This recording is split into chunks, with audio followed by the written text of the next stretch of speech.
Fenomena Citayam Fashion Week di kawasan Duku Atas Sudirman, Jakarta Pusat terus ramai dibicarakan. Aktivitas akhir pekan remaja SCBD alias Sudirman, Citayam, Bojonggede, dan Depok itu mencuri perhatian. Mereka tidak hanya sekedar nongkrong saja, namun juga pamer outfit, menjadikan penyeberangan jalan dan trotoar untuk berjalan bak supermodel. Namun di balik meriahnya suasana kawasan Kendal di akhir pekan terselip cerita tentang pendidikan anak-anak yang kerap hadir di sana. Roy misalnya, remaja ini merupakan salah satu sosok terkenal berkat fenomena Citayam Fashion Week. Roy mengaku sudah putus sekolah. Ia sempat bersekolah hingga kelas 3 SMP hingga akhirnya memutuskan berhenti karena kondisi sang ibu. Roy ternyata tidak sendiri. Beberapa anak lain juga mengaku hal yang sama. Tidak sedikit ABG usia sekolah ini yang tidak bersekolah. Karena masih anak-anak, Wakil Gubernur DKI Jakarta Ahmad Riza Patria meminta agar tidak nongkrong lebih dari pukul 10 malam. Imbauan ini disampaikan mengingat sudah beberapa pekan masih ditemukan anak remaja yang berkegiatan hingga larut malam, bahkan ada yang tidur di sembarang tempat. Anak-anakku, anak-anak ini adalah anak-anak kita juga. Kami tidak ingin mereka sakit, mengalami kekerasan, pelecehan, dan perlakuan tidak pantas lainnya karena tidur sembarangan tempat. Untuk itu, anak-anakku, jaga dirimu, jaga perasaan dan khawatiran orang tua yang melahirkanmu, membesarkanmu. Ariza seperti ingin hanya sekedar mengingatkan anak SCBD saja. Imbauan itu selayaknya juga menjadi perhatian para orang tua yang senantiasa mengawasi kegiatan anak-anaknya. Atau benar, sebagian dari remaja SCBD itu merupakan anak yang butuh perhatian khusus. Butuh perlindungan di tengah lemahnya perhatian orang tua dan keluarga kepada putra-putrinya. Artinya, Citayam Fashion Week bukan hanya soal fashion. Bukan hanya pengenalan jati diri anak muda, namun menyisakan sekelumit masalah sosial tentang nasib anak Indonesia. Bicara dari hak anak untuk sekolah, masih banyaknya anak yang putus sekolah tentu menjadi catatan tersendiri. Angka putus sekolah di kalangan murid sekolah dasar secara nasional misalnya, periode 2020-2021 berada di level 0,18%. Menurut data Kementerian Pendidikan dan Kebudayaan DKI Jakarta memiliki angka putus sekolah murid SD terbanyak di Indonesia. Anak putus sekolah hanya satu dari sejumlah masalah yang mendera anak hari ini. Sebut saja masalah gizi, kekerasan seksual, hingga kasus perundungan. Yang terbaru terjadi di Tasikmalaya. Seorang anak meninggal dunia, sebelumnya korban diduga setelah dirundung teman sebayanya. Video perundungan yang tidak beradab itu viral di media sosial. Gubernur Jawa Barat Ridwan Kamil meminta kepolisian tetap menghukum para pelaku. Kang Emil juga menekankan tentang tanggung jawab lingkungan terdekat. Pihak sekolah, guru, dan orang tua juga harus bertanggung jawab penuh. Kejadian di Tasikmalaya ini tanggung jawab dari lingkungan terdekat yaitu sekolah, kepala sekolah, kepala guru harus bertanggung jawab penuh karena orang tua menitipkan anaknya ke sekolah untuk dijaga, untuk diedukasi. Dan orang tua harus mampu mendidik anaknya menanamkan nilai-nilai karakter. Di rumah orang tua adalah guru, di sekolah guru adalah orang tua. Cerita miris lain tentang anak terjadi di Bekasi, Jawa Barat. Seorang anak di bawah umur ditemukan warga dalam kondisi kaki terikat rantai dan meminta makan.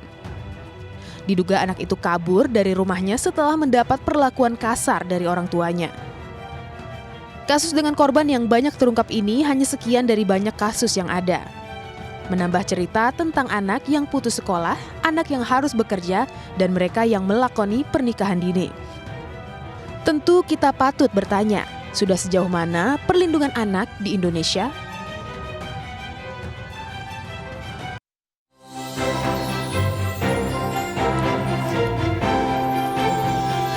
Dugaan perundungan siswa SD di Tasikmalaya menyebabkan korban depresi dan juga meninggal dunia. Sementara itu pemirsa, di Bekasi, Jawa Barat, anak kurang gizi dirantai dan bocah tersebut ditemukan tengah meminta makan kepada warga. Begitu pilu kisah anak Indonesia di tengah jargon yang disuarakan oleh pemerintah. Anak terlindungi, Indonesia maju. Bersama saya Rizka Indah, pemirsa Anda menyaksikan MNC News Prime.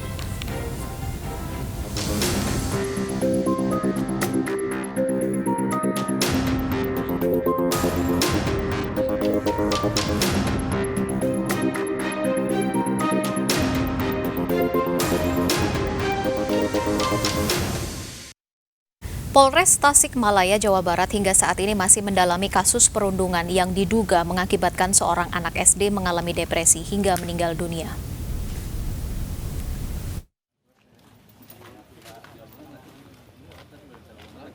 Satreskrim Polres Tasikmalaya sudah menerima laporan dari KPAID Kabupaten Tasikmalaya terkait kasus dugaan perundungan ini.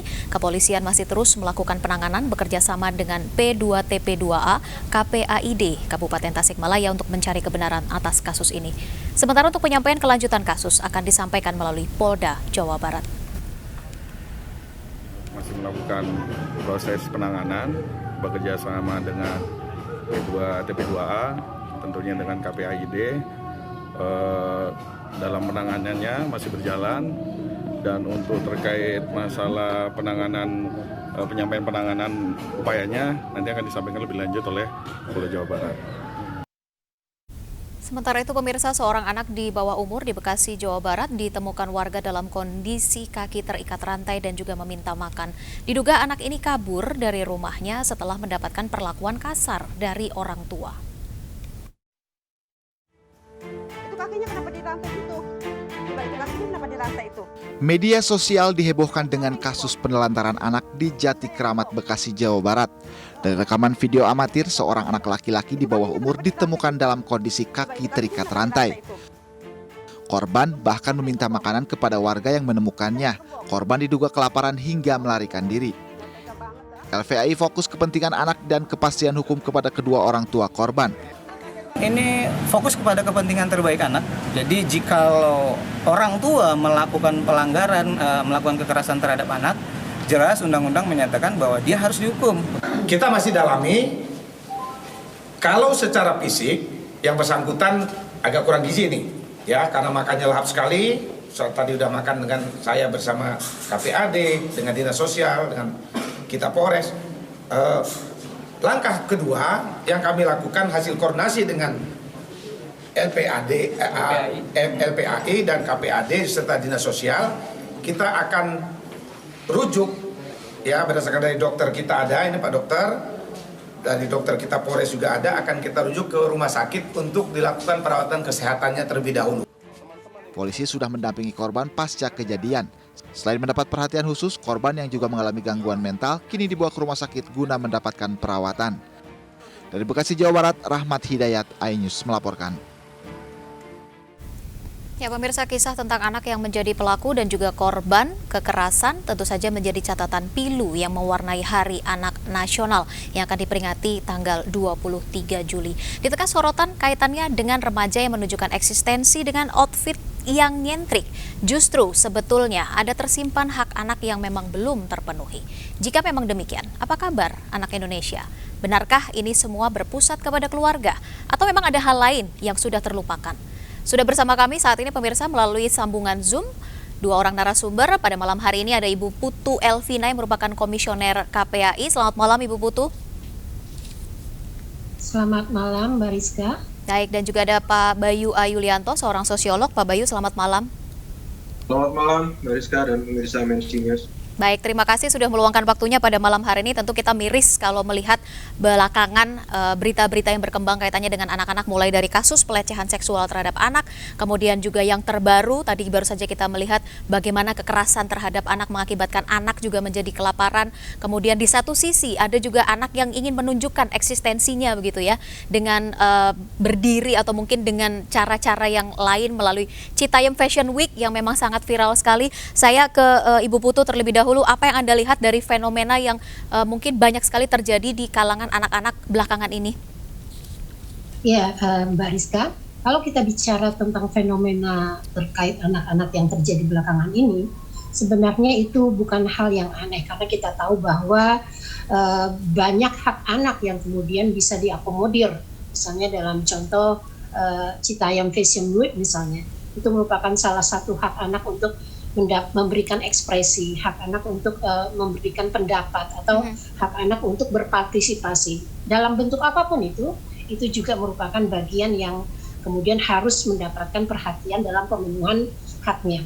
Selain itu kita tahu juga beberapa minggu ini kita dijejali oleh berita-berita kekerasan terhadap anak, mulai dari bully, kemudian anak yang meninggal di LPKA, lalu kemudian kasus yang tadi di Tasikmalaya dan Bekasi. Ini sebenarnya juga merupakan hal yang sebenarnya menggambarkan bagaimana kemudian beberapa persen dari keluarga Indonesia atau anak Indonesia mengalami hal yang buruk ya.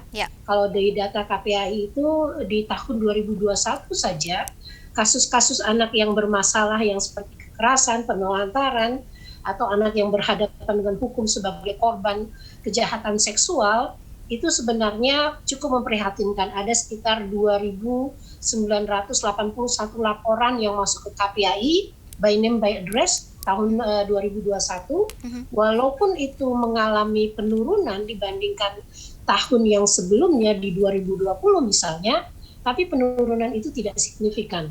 Artinya kalau kita bicara lagi terkait survei yang dilakukan oleh Kementerian PPPA misalnya, 3 dari 10 anak laki-laki pernah mengalami kekerasan, atau 4 dari 10 anak perempuan pernah menjadi korban kekerasan. Dengan survei seperti ini menunjukkan sebenarnya masalah-masalah pengasuhan, masalah-masalah fungsi keluarga yang mengalami disfungsi itu kemudian mencuat dan ya akhirnya dihilir kita ketemu dengan kasus-kasus seperti itu.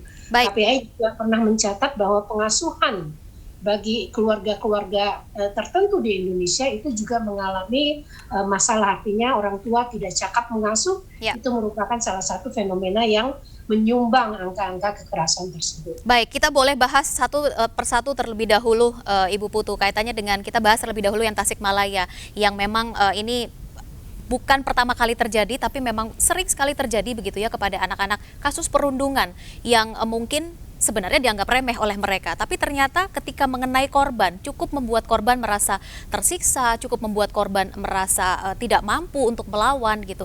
Kalau Anda melihat dari kasus yang ada di Tasikmalaya ini, seperti apa dari KPAI memandangnya? Ya, jadi memang fenomena anak-anak di di kasus-kasus perundungan itu memang luar biasa selama 5 tahun terakhir ini. Ini menandakan sebenarnya banyak kasus di antara anak dengan anak. Kita tahu bahwa kalau kita bicara kekerasan itu, maka kita harus lihat dimensinya anak dengan anak, orang tua dengan anak, atau orang dewasa dengan anak. Kira-kira seperti itu. Nah, pada saat kemudian dimensi terjadi antara anak dengan anak, apapun itu yang menjadi pemicu, tapi kemudian cara penyelesaian mereka yang mereka pilih, bahwa perundungan merupakan salah satu jalan yang mereka anggap bisa menyelesaikan masalah mereka, bisa kemudian menghentikan ketidaksenangan mereka terhadap korban, lalu kemudian ditambah lagi bagaimana fenomena mengunggah kekerasan di ranah daring atau di ranah digital, sehingga kemudian menjadi perhatian, itu semacam kebutuhan perhatian semu bagi anak-anak tersebut. Tapi sayangnya itu yang mereka pilih. Sehingga tidak jarang kemudian kalau dulu-dulu saya yakin juga ada kasus perundungan, tapi tidak semasif ini pada saat mereka merekam, mereka kemudian menyiarkan, dan mereka mendapatkan manfaat dengan tanda kutip bahwa perhatian yang seperti itu yang mereka cari. Artinya sudah semakin berani begitu ya mereka mengekspresikan. Makanya kemudian mereka juga melakukan tindakan-tindakan berisiko yang mereka tidak tahu bahwa itu akan mengancam masa depan mereka. Banyak kejadian menabrakan diri ke truk misalnya atau ke kendaraan besar misalnya, itu juga bagian dari fenomena bagaimana mereka ingin mencari perhatian dengan cara yang salah, tapi kemudian inilah yang terjadi. Makanya kemudian ini yang sebenarnya kita harus kembali lagi bagaimana pola pengasuhan, bagaimana memberikan perhatian yang baik tanpa kemudian perhatian itu tidak disalahartikan dengan cara kekerasan. Baik, saya coba langsung ke Pak Bayu untuk bisa menanggapi kaitannya dengan kasus yang terjadi di Tasikmalaya sehingga membuat anak-anak, justru malah di kalangan anak-anak ya, kasus perundungan ini. Dan tadi kalau Ibu Putu mengatakan mungkin semakin berani mereka untuk mengekspresikan apa yang sudah mereka lakukan begitu tanpa melihat atau berpikir panjang dampaknya akan seperti apa. Apa yang salah sebenarnya dengan kondisi sosial masyarakat kita sehingga menyebabkan anak-anak pun juga mungkin mencontoh, atau mungkin ada yang mereka lihat Pak Bayu. Ya, terima kasih Mbak Rizka. Saya kira memang apa yang dialami oleh anak-anak, apakah dia sebagai pelaku atau korban, ini kan representasi dari kondisi masyarakat kita secara umum, saya kira Mbak. Jadi mereka merespon itu. Anak ini kan di satu sisi kita punya harapan yang cukup besar pada mereka, sampai kemudian kadang-kala mereka terbebani oleh harapan-harapan yang dititipkan oleh orang tuanya gitu ya. Tetapi di satu sisi juga kita juga seringkali lupa bahwa mereka adalah salah satu entitas yang paling rentan sekali di dalam masyarakat kita. Entitas yang menurut saya paling lemah dalam hal ini ya. Apakah dalam konteks keluarga, ataupun lingkungan, peer groups-nya, teman mainnya, atau bahkan mungkin institusi pendidikan gitu ya, sekolah gitu, sampai juga sistem sosial secara umum. Ini kan juga menurut saya tekanannya luar biasa. Kalau misalnya ada tekanan ekonomi pada level keluarga, ya, maka bukan tidak mungkin anak-anak itu menjadi kelompok yang sebenarnya sangat-sangat rentan. Kita tahu, kita kemarin dilanda pandemi yang cukup panjang. Tadi data sendiri dari KPAI menyatakan laporannya walaupun turun, tetapi juga masih cukup banyak gitu ya. Itu kan juga tidak bisa dilepaskan dari persoalan sosial ekonomi yang terjadi di masyarakat kita, di mana tekanan terhadap keluarga-keluarga ketika menghadapi pandemi kemarin, ya, kesulitan ekonomi itu juga kemudian berimbas pada anak-anaknya. Mungkin juga ada anak-anak yang putus sekolah, seperti itu ya. Atau juga mungkin keluarganya atau orang tuanya frustasi kemudian melimpahkan itu pada anak. Nah ini menurut saya memang ini semacam terlembagakan, terinstitusionalisasi di dalam struktur masyarakat kita, dari yang level kecil keluarga ya, sampai dengan sistem sosial itu sendiri gitu. Kasus-kasusnya saya kira cukup banyak. Nah, apalagi dalam konteks misalnya yang di Tasikmalaya seperti itu juga kan memperlihatkan bagaimana peer groups-nya sendiri juga melakukan upaya itu, ya. Baik pelakunya sendiri maupun korbannya sendiri anak-anak. Ini kan berarti ada semacam sosialisasi, ada semacam internalisasi nilai-nilai kekerasan di dalam struktur sosial kita, dari level yang paling rendah yang namanya keluarga sampai level sistem sosial itu sendiri. Gitu. Baik, jadi, kalau dilihat apa yang memang harus dibenahi terlebih dahulu begitu ya, kalau Anda melihat ada masalah sebenarnya dalam sistem sosial, mana yang harus menjadi prioritas untuk memang bisa kita ubah begitu secara cepat dan juga memang harus sekarang saatnya untuk dirubah? Ya, kalau kita bicara perubahan dalam konteks sistem sosial, kita tidak mungkin bicara cepat, Mbak. Justru menurut saya yang paling penting adalah kita mengurai satu persatu dulu. Ya. Apa masalahnya pada level keluarga? Apa masalahnya pada level pendidikan? Apa masalahnya pada level lingkungan? Tempat tinggal misalnya, tetangga, kerabat, saudara. Apa masalahnya pada level sistem sosial? Kita urai dulu satu persatu. Lalu kemudian kita cari jalan keluar pada setiap level itu. Ya tentu saja ini bukan perkara mudah, 1-2 hari, setahun, 2 tahun, bukan. Ya, apalagi ketika kita sudah bicara soal culture yang sudah begitu melekat di dalam institusi sosial di dalam masyarakat. Tentu ini jangka panjang, tetapi dia harus dilakukan secepat mungkin.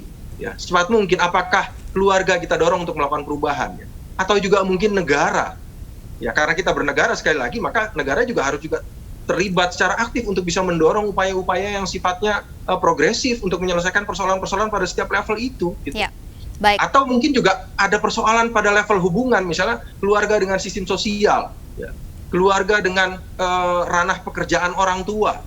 Itu juga punya pengaruh yang cukup besar gitu. Nah, ini menurut saya harus diurai satu persatu, lalu dicari jalan keluarnya satu persatu. Gitu. Jadi tidak kemudian ini bisa diselesaikan dalam waktu singkat, saya tidak yakin ya. Tetapi inisiatif untuk bisa melakukan upaya-upaya tersebut memang harus kita mulai dari ya sekarang, kapan lagi saya kira. Karena negara 20, 30 tahun, 40 tahun lagi, mereka ini yang kemudian mengendalikan negara ini seperti itu. Ya, kalau tadi disampaikan oleh Ibu Putu juga mungkin yang paling mendasar adalah sebenarnya pola pengasuhan, begitu ya. Dari keluarga yang memang sebagai lingkungan terkecil dari anak, seperti apa sebenarnya pola pengasuhan yang diterapkan. Kalau kita lihat ambil contoh kasus yang di Bekasi, begitu ya, seorang anak dalam sebuah keluarga yang memang harus disiksa, mohon maaf saya menggunakan bahasa disiksa, dengan diikat kakinya, kemudian juga tidak diberi makan. Apa yang menjadi catatan dari KPAI dengan melihat kondisi seperti ini sehingga menyebabkan anak pun juga mengalami kaitannya dengan kekerasan maupun juga mungkin kaitannya dengan kelukaan secara fisik begitu ya. Kita lanjutkan nanti Ibu Putu, Pak Bayu, kaitannya dengan kasus yang menimpa anak-anak menjelang Hari Anak Nasional 23 Juli di MNC News Prime. Sesaat lagi tetaplah bersama kami.